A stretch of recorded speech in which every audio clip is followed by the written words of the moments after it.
Saudaraku dikasih Tuhan, tapi kali ini saya tidak datang sendirian. Saya akan sharing bersama putra saya, anak sulung saya. Kenapa? Karena begini, kami ingin memberitahukan bahwa sesungguhnya Tuhan itu sebenarnya ingin terjadi pemulihan antara orang tua dengan anak-anak. Saat ini ada istilah yang terkenal di seluruh dunia, namanya generation attack. Apa itu generation attack? Generation attack adalah serangan terbesar yang dilakukan oleh iblis dengan cara bagaimana? Merusak hubungan bapak-bapak dengan anak-anaknya. Dan dampak ketika hubungan orang tua dengan anak-anaknya itu dihancurkan. Wow. 1337 dokter tamatan John Hopkins University di Amerika. John Hopkins adalah salah satu universitas yang terbaik dalam hal fakultas kedokterannya. Di sana dinyatakan saudaraku bahwa bertahun-tahun mereka membuat penelitian riset. Kenapa ya seseorang pada masa dewasanya kok bisa kena kanker yang mematikan, kena darah tinggi, jantung koroner, dan penyakit-penyakit mematikan yang lainnya.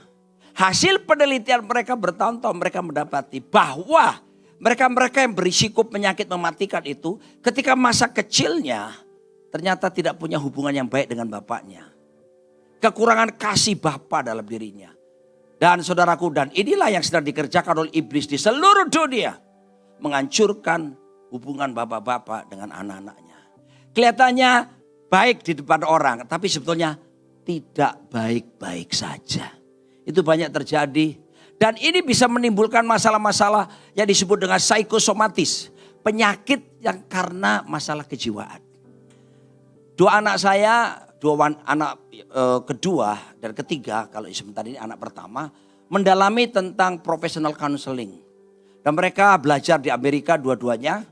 Nah, satu sekarang tinggal di Amerika sebagai professional counselor di sana. Dan memberitahukan kepada saya bahwa karena masalah pola asuh orang tua itu bisa menciptakan kepribadian yang tidak baik tentang anak-anaknya dalam pertumbuhan. Ada orang saudaraku bisa mengalami kepribadian ganda. Ada yang mengalami narsisistik. Ada kepribadian yang macam-macam saudaraku dikasih Tuhan. Dan saya sering ketemu di Jakarta. Saya orang Jakarta pada bilang gini, Pak. Kalau Bapak lihat ya, cantik kan orangnya. Ngomong aja 5 menit sama dia. Bapak akan melihat bahwa orangnya itu rada hang. Pak, Bapak ketemu, ganteng kan orangnya. Ngomong aja Bapak sama dia. Bapak nanti akan tahu bahwa dia hang. Satu kali saya didatangi bersama istri saya tentunya. Seorang wanita cantik sekali. Saya walaupun pendeta tetap bisa bedakan yang cantik dengan tidak sampai sekarang. Itu tidak perlu urapan khusus untuk sanggup membedakannya. Dia cantik sekali, badannya bagus, tinggi. Dia lebih tinggi dari saya. Lalu dia konseling dengan kami berdua. Wanita ini saudaraku, dia bilang gini, Pak kenapa ya? Saya tidak bisa mengendalikan nafsu saya. Kaget kan? Cantik loh. Kulitnya bagus.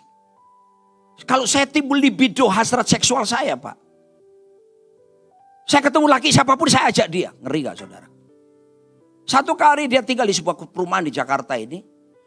Ketika dia timbul gairah seksualnya. Tidak ada orang laki. Dia ketemu satpam di perumahan. Dan mari saya beritahu saudara. Dia ajak satpam itu. Dan dikerjain sama satpam itu. Di mobil box di samping kantor satpam. Saya bisa bilang ini orang cantik kayak gini seperti itu. Ternyata saudaraku ada masalah kejiwaan. Mental illness. Yang dia bawa itu bertahun-tahun. Ini kasus yang saya coba kasih contoh. Ada banyak yang ekstrim yang lainnya saudaraku itu terjadi. Kenapa saudaraku? Masalah hubungan dengan ayahnya di masa kecil gak bagus. Dan kami berdua, putra saya akan banyak sharing ketika masa kecilnya bersama dengan saya. Kami tinggal di Mataram, Pulau Lombok waktu itu. Dia lahir di Mataram, jadi anak Lombok. Makanya suka pedes-pedes. Tiga-tiga anak saya lahir di Mataram, Pulau Lombok. Dalam segala keterbatasan kami sebagai hamba Tuhan. Tapi yang saya ajarkan kepada mereka tentang hidup yang bagaimana? Mengandalkan Tuhan. Godfidence. Bagaimana hidup itu saudaraku paling indah itu seperti Yesus berkata. Karena begini, berbicara soal happiness. Dalam dunia psikologi ada 2 jenis kebahagiaan. Yang pertama disebut kebahagiaan hedonistic happiness. Kebahagiaan yang terhubung karena materi, hedon. Kebahagiaan karena saudara penderitaanmu berkurang. Lalu kemudian unsur kenyamanan muncul. Dapat lotre tiba-tiba, bahagia. Itu disebut hedonistik. Oh sakit kanker, dokter bilang sakit kanker, tapi didoakan. Lalu terjadi mujizat, sembuh. Nah itu dikategorikan hedonistic happiness. Tapi ada kebahagiaan yang kedua namanya eudaimonic happiness. Eudaimonic happiness itu kebahagiaan karena aktualisasi dirinya tercapai. Kepingin ya gua manggung di sini ya, kepingin ya aduh dari pemimpin pujian, kepinginnya jadi singer. Satu waktu saudara berdiri di mimbar dan saudara menyanyi. Wow, saudara rasa puas muncul, rasa bahagia muncul. Itu namanya eudaimonic happiness. Semua berhubungan dengan aktualisasi diri. Tapi saudaraku, dua jenis kebahagiaan ini tidak menjadikan kita puas. Menurut pakar psikologi, saya kenal seorang profesor. Dia orang Indonesia tapi guru besar di Amerika Serikat, namanya Profesor Virgo Handoyo. Dan dia bercerita kepada kami bahwa dua jenis kebahagiaan ini tidak bisa menumbuhkan rasa puas. Betul-betul keadaannya tidak baik-baik saja, kelihatannya baik. Sama seperti lagu ini. Bagaimana kalau aku tidak baik-baik saja? Angkat tanganmu jemaat. Tak seperti kamu yang mampu tanpaku. Angkat suaramu. Bagaimana.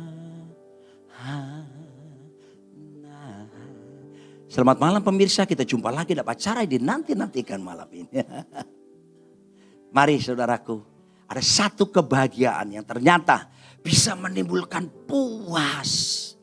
Kenapa kebahagiaan itu? Matius 5 ayat 3 Yesus berkata begini. Berbahagialah orang yang miskin di hadapan Allah. Karena mereka lah yang empunya kerajaan surga. Come on. Gimana bisa bahagia miskin? Paradoks dong Pak. Kata miskin di situ. Dalam bahasa Yunani Yesus pakai kata tokos. Tokos itu miskin secara rohani. Artinya begini loh. Adanya satu sikap sadar tidak mampu sampai tujuan. Sehingga dalam kehidupannya ngapain? Mengandalkan Tuhan totalitas dalam seluruh kehidupannya. Itulah yang dimaksud Yesus dengan miskin di hadapan Allah. Lalu kata bahagia, Yesus bilang bahasa Yunaninya makarios. Makarios itu apa sih? Ini saya jelaskan. Tuhan yang sumber bahagia itu, Tuhan yang maha bahagia itu mengkaruniakan kebahagiaannya kepada kita. Sehingga kita mengalami kebahagiaannya. Dan itu menimbulkan sikap membagikan kepada orang yang lainnya. Dan kebahagiaan jenis inilah yang menimbulkan kepuasan dalam diri kita.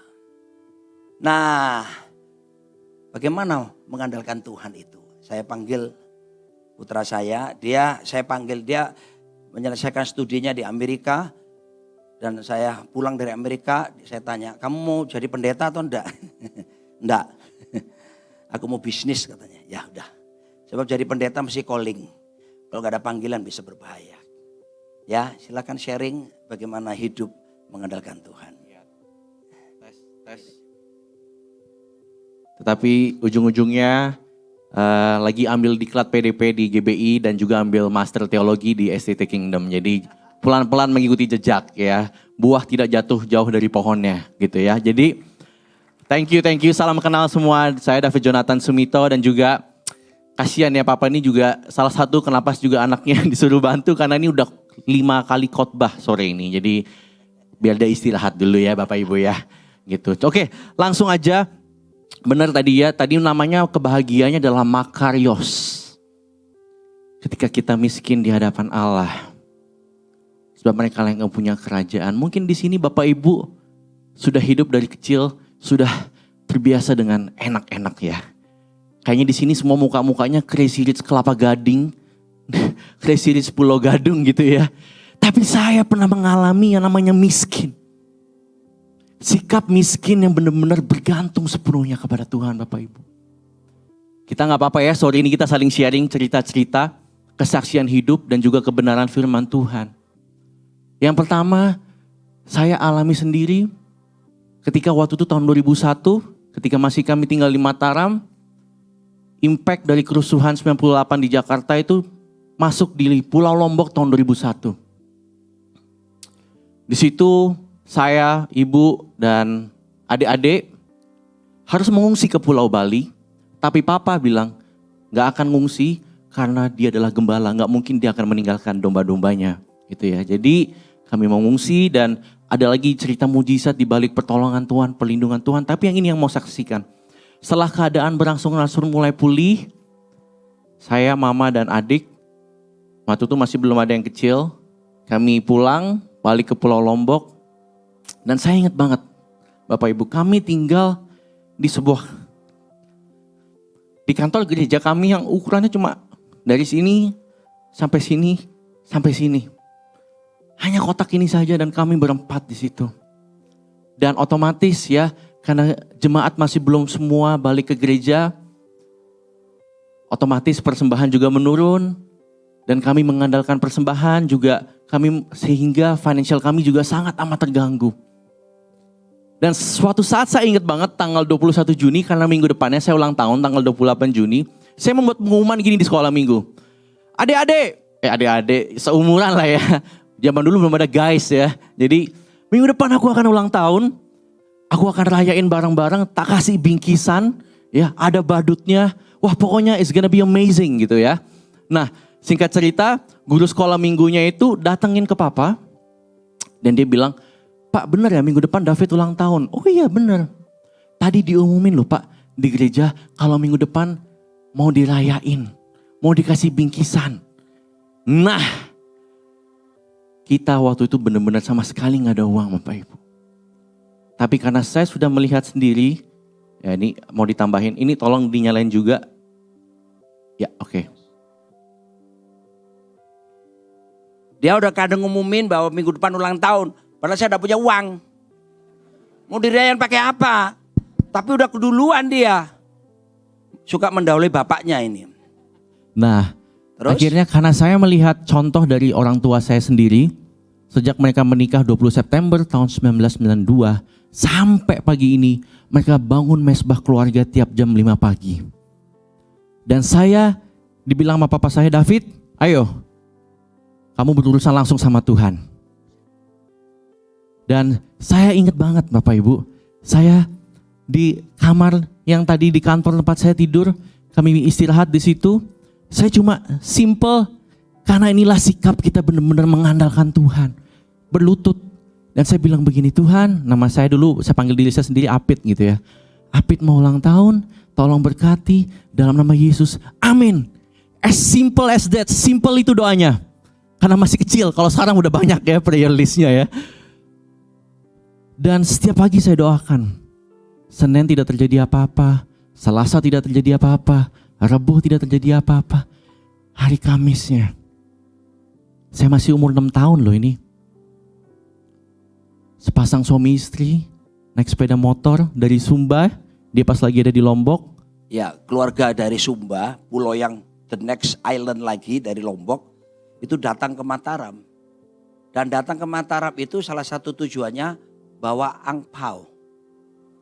Lalu kemudian angpaunya itu diserahkan kepada saya, ngomongnya begini, "Pak, ini untuk ulang tahunnya David." Aneh ya, doanya dia tembus saudaraku, surga, lalu perintah dari Sumba datang. Dan akhirnya merayakan ulang tahun dan bagi hadiah. Haleluya. Itu yang saya Tuhan maksud baik. contoh. Jika kita benar-benar mengandalkan Tuhan di segala situasi kita. Kalau boleh sharing sekali lagi cerita yang rantangan itu ya. Nah ini biar papa yang ceritain. Jadi kami ini satu kali saya tanya sama istri saya, "Uang kita tinggal berapa?" Dengan ringan istri saya berkata, 2.000. Bukan 2.000 US loh, dollar. 2.000 perak. Waktu itu di bank kami saldo minimal 20.000. Jadi kalau diambil nggak punya rekening. Saudaraku, itu hari Senin. Terus mau makan apa? Ini yang saya lakukan bersama istri saya. Kita cari wajah Tuhan. Saya bisa aja telepon jemaat. Shalom. Shalom. Shalom. Iman bisik-bisik. Tapi saya tidak mau lakukan. Kami berseru kepada Tuhan, "Tuhan, uang tinggal 2.000. Tapi apa terjadi saudaraku? Tiba-tiba siangnya ada cim-cim yang bawa anak gadisnya naik motor yang butut itu. Bawa 5 susun rantang 2. Jadi 10 rantang. 5. Bawa ke rumah dan taruh di meja makan kami. Cim-cim itu bukan orang kaya. Dia tinggal di BTN, perumahan BTN yang ukurannya 45 meter persegi. Dia baru buka depot sederhana yang cuma 2 meja. Dibawain makanannya, ditaruh di meja. Nasi, sayur, lauk pauk, apa semua komplit di situ. Dan kami bisa makan kenyang, makan siang, makan malam dengan 10 rantang tadi itu. Selasanya duit tetap 2.000. Encim datang lagi. Siapa yang kasih tahu dia kalau uang kami cuma 2.000? Selasa dia kirim lagi 10 rantang. Rebo dia kirim lagi 10 rantang. Kemis dia kirim lagi 10 rantang. Jumat dia kirim lagi 10 rantang. Dan yang luar biasa gini. Siang hari ada orang Jakarta telepon saya. Pak Roni. Pak, ada apa dengan Bapak? Loh, gak ada apa-apa. Kenapa? Saya kok berapa hari ini, saya kok diingatkan wajahnya Bapak terus lah. Tuh lihat hebatnya Tuhan tuh. Aku di Mataram Pulau Lombok, pengusaha Jakarta tuh bisa digerakkan hati Tuhan. Ingat, waduh. Terus dia bilang gini, sudah gini aja Pak Roni. Berapa nomor rekeningnya? Oh, kan harus bersikap rohani kan. Saya jawab begini, rekening pribadi atau gereja? Ah gitu dong ya. Dia bilang, rekening pribadi. Sukacita saya, saudaraku, senang sekali. Saya sebutkan bla bla bla bla bla bla. Langsung saya transfer. Langsung saya pergi ke bank. Waktu itu ATM masih jarang. Saya lihat di bank, saudaraku. Astaga. Apa yang sedang terjadi? Oh, astaga. Ditransfer banyak sekali, saudaraku. Senangnya saya kasih tahu si saya. Kita senang sekali. Besok hari Sabtu, Encim itu enggak kirim rantang. Siapa yang kasih tahu dia bahwa kami sudah dapat berkat? Saya kasih tahu saudara. Tuhan kita maha tahu. Tuhan sanggup menggerakkan. Asal kamu hidup apa? Andalin Tuhan. Kamu terima makarios. Bahagianya kami waktu itu. Lanjut. Oke. Udah sekarang dia bisa istirahat dengan tenang. Karena ceritanya lebih afdol kalau dia yang ceritain gitu ya. Jadi oke. Nah sekarang saya mau berbicara tentang tokoh di Alkitab. Yang dulunya dia mengandalkan Tuhan. Tapi setelah berjalannya waktu. Dia tidak lagi mengandalkan Tuhan dan apa yang terjadi dan apa yang Tuhan lakukan atas hidupnya dia. Langsung aja next. Kita bisa buka PowerPoint-nya ya. Bisa sama-sama lihat di depan. Itu ada di situ. Next. Nah, oke. Sorry ini akan baca cukup banyak ayat ya. It's okay ya. Kita belajar dari tokoh Alkitab. Di perjanjian lama di kitab bilangan namanya Korah. Bilang sama saya Korah. Oke, kita baca dulu yang sebelah kiri. Ya, ini ketika bangsa Israel keluar dari Mesir dan mereka diproses Tuhan di padang gurun. Ya, dan kita baca sama-sama di bilangan 4 ayat 1, 2, 4, dan 15 terlebih dahulu. Oke, 1, 2, 3. Tuhan berfirman kepada Musa dan Harun, hitunglah jumlah Bani Kehat. Pelan-pelan, kita tanam dulu di pikiran kita baik-baik Bani Kehat. Ya, Bani Kehat ini siapa? Sebagai suatu golongan tersendiri di antara Bani Lewi. Ya, kita sama-sama tahu di Israel ada berapa suku, ya, dan ada salah satunya suku Lewi dan ini adalah salah satu kelompok di suku Lewi tersebut namanya Bani Kehat. Oke. Menurut kaum-kaum yang ada dalam puak mereka, pekerjaan jabatan orang Kehat di kemah pertemuan ialah mengurus barang-barang yang maha kudus. Nah, mengurusnya ngapain sih? Ayat 15, setelah Harun dan anak-anaknya selesai menudungi barang-barang kudus dan segala perkakas tempat kudus pada waktu perkemahan akan berangkat, barulah orang Kehat boleh masuk ke dalam untuk apa?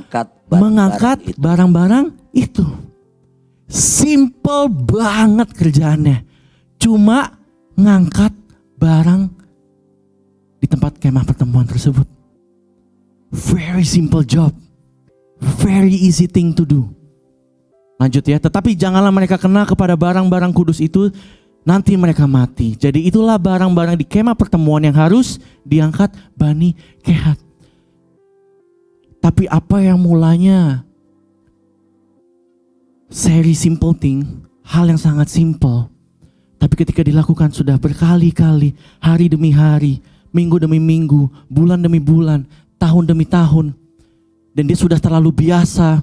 Dia sudah gak lagi mengandalkan Tuhan karena sudah merasa diri paling benar, merasa diri metodenya itu udah paling benar, sehingga dia tidak lagi mengandalkan Tuhan. Hati-hati Bapak Ibu, Tuhan sudah percayakan suatu hal dalam hidupmu, tapi kamu sudah terlalu biasa menjalani itu, sudah tidak lagi mengandalkan Tuhan dan lebih banyak mengandalkan logikamu. Ini yang terjadi. Ya, di Bilangan 16, 1, 2, 3, 8, 9, 10, 11. Seorang tokoh bernama Korah. Kita baca sama-sama. 1, 2, 3. Korah bin Yisar bin Kehat. Jadi ini adalah keturunan dari Bani Kehat. Apa sih yang dia lakukan?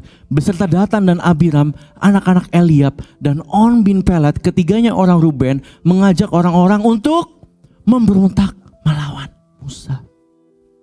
Maka mereka berkumpul mengumpulkan Musa dan Harun serta berkata kepada keduanya, sekarang cukuplah itu, segenap umat itu adalah orang-orang kudus dan Tuhan ada di tengah-tengah mereka. Mengapakah kamu meninggi-ninggikan diri di atas jemaah Tuhan?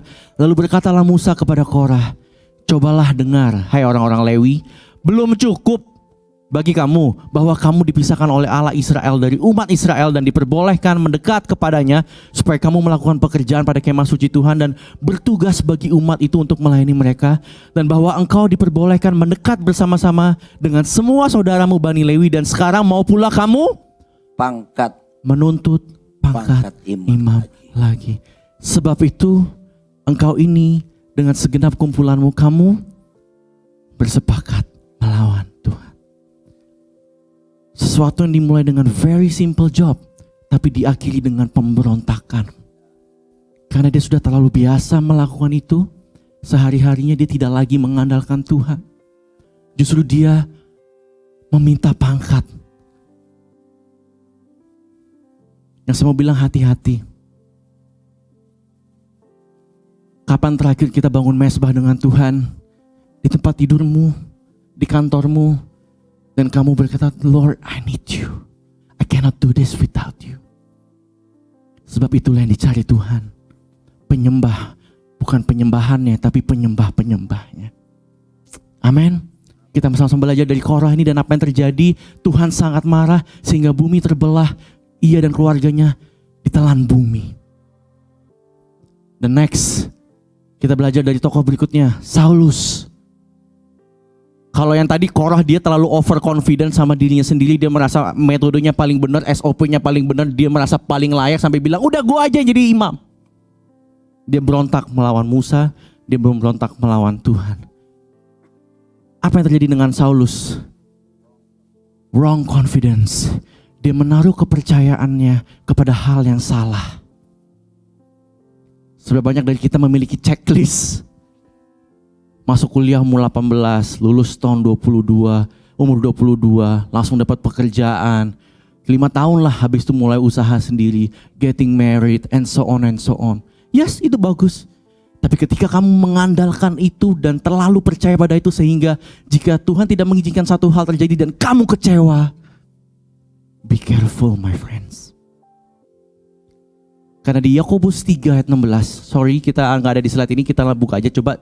Cepet tim multimedia, Yakobus 3 ayat 16. Kalau Yohanes 3 ayat 16 kita sama-sama sudah hafal, tapi Yakobus 3 ayat 16 sambil dibuka Alkitabnya yang ada di handphonenya. Yakobus 3 ayat 16, bisa? Oke. Kita baca sama-sama ya. 1, 2, 3. Sebab di mana ada iri hati dan mementingkan diri sendiri, di situ ada kekacauan dan segala macam perbuatan jahat. Ketika kamu sudah terlalu mengandalkan kemauannya kamu, pokoknya gue mau A, harus jadi A. Nggak peduli caranya gimana. Hati-hati, iblis sedang tinggal dalam pikiran jahatmu itu. Maka kamu akan melakukan planning-planning yang begitu amat jahat untuk mendapatkannya. Be careful. Maka ini yang dikatakan Saulus. Kita balik lagi ke PowerPoint. Kita baca sama-sama. 1, 2, 3. Sekalipun aku juga ada alasan untuk menaruh percaya pada hal-hal lahiriah. Jika ada orang lain menyangka dapat menaruh percaya pada hal-hal lahiriah, aku lebih lagi. Di surat pada hari ke-8, checklistnya. Dari bangsa Israel, dari suku Benyamin. Suku Benyamin adalah the Jews of the Jews. Paling Yahudi banget. Karena dari suku Benyamin ini lahirlah raja pertama Israel, yaitu Saul. Aku orang Ibrani asli. Tentang pendirian terhadap hukum Taurat, aku orang Farisi. Tentang kegiatan aku penganiaya jemaat. Tentang kebenaran dalam mentaati hukum Taurat, aku tidak bercacat. tidak bercacat. Wow, dia sebelumnya percaya. Kalau zaman sekarang percaya pada resumenya. Percaya pada career tracknya yang dia sudah bangun bertahun-tahun. Tapi sedemikian, setelah dia mengenal Kristus di dalam hidupnya, everything has changed. Apa yang terjadi? Next. Tetapi apa yang dahulu merupakan keuntungan bagiku, sekarang kuanggap rugi karena Kristus. Malahan segala sesuatu kuanggap rugi karena pengenalan akan Kristus Yesus Tuhanku lebih mulia daripada semuanya. Oleh karena dialah aku telah melepaskannya semua itu dan menganggapnya sampah supaya aku. aku memperoleh Kristus. Ini dia prioritas kita. Supaya kita memperoleh. Sampah di sini bahasa terjemahan Ibrani adalah skubala, yang benar-benar itu artinya kotoran sapi. Mohon maaf, tinja. Dia anggap semua apa yang dia banggakan di masa lalunya itu sebuah kotoran. Karena saking berharganya Kristus Yesus di dalam hidupnya. Pertanyaan saya pada sore hari ini, seberapa berharganya Yesus Kristus di dalam hidupmu? Maukah kamu cerita kebaikannya kepada orang-orang di sekelilingmu? Amen. How deep do you know Jesus Christ? It will surely determine the level of your confidence. Dan yang terakhir, next. Oke, ini isu yang saya mau bahas. Di mana tadi yang pertama adalah overconfidence, Korah terlalu percaya diri. Wrong confidence, Saulus dia menaruh kepercayaan kepada hal-hal yang salah. Dan terakhir, lack of confidence. Tidak ada lagi keyakinan karena kegagalan. Seberapa banyak anak muda sekarang yang mengalami 1-2 kegagalan dalam usaha, dalam relationshipnya, langsung this is the end of my life. Gue udah gak punya masa depan lagi. Abis hidupku. Tapi aku datang malam ini cuma mau bilang, that's not the end of your life. That's the beginning of your life. Karena Tuhan sedang memproses kamu. Profesor Virgo ngomong dengan saya, karena saya juga ada di Departemen Pemuda Anak Sinode GBI di pusat. Dan kita ngobrolin tentang anak muda sekarang, zaman now. Dia bilang begini, you know what David?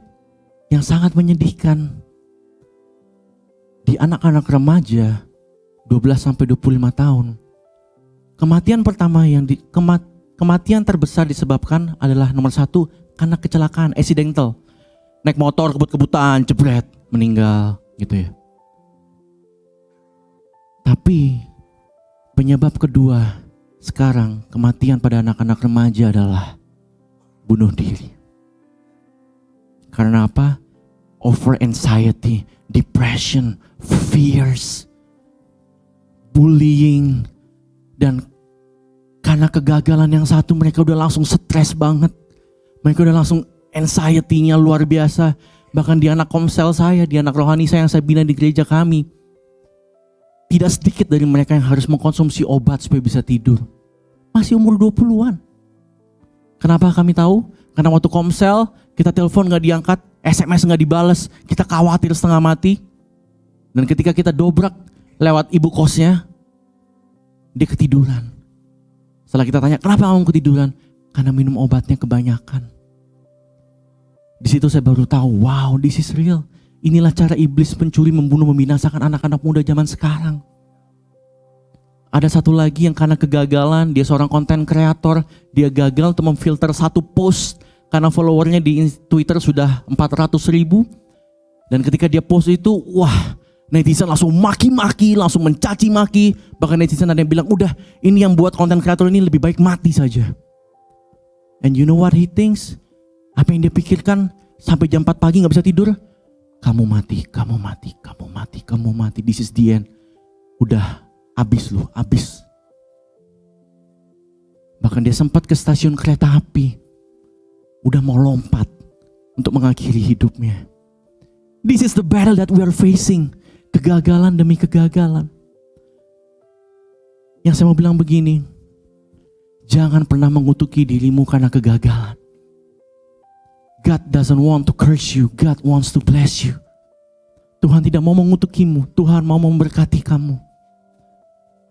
Kegagalan adalah proses supaya kita terus mengandalkan Tuhan, guys.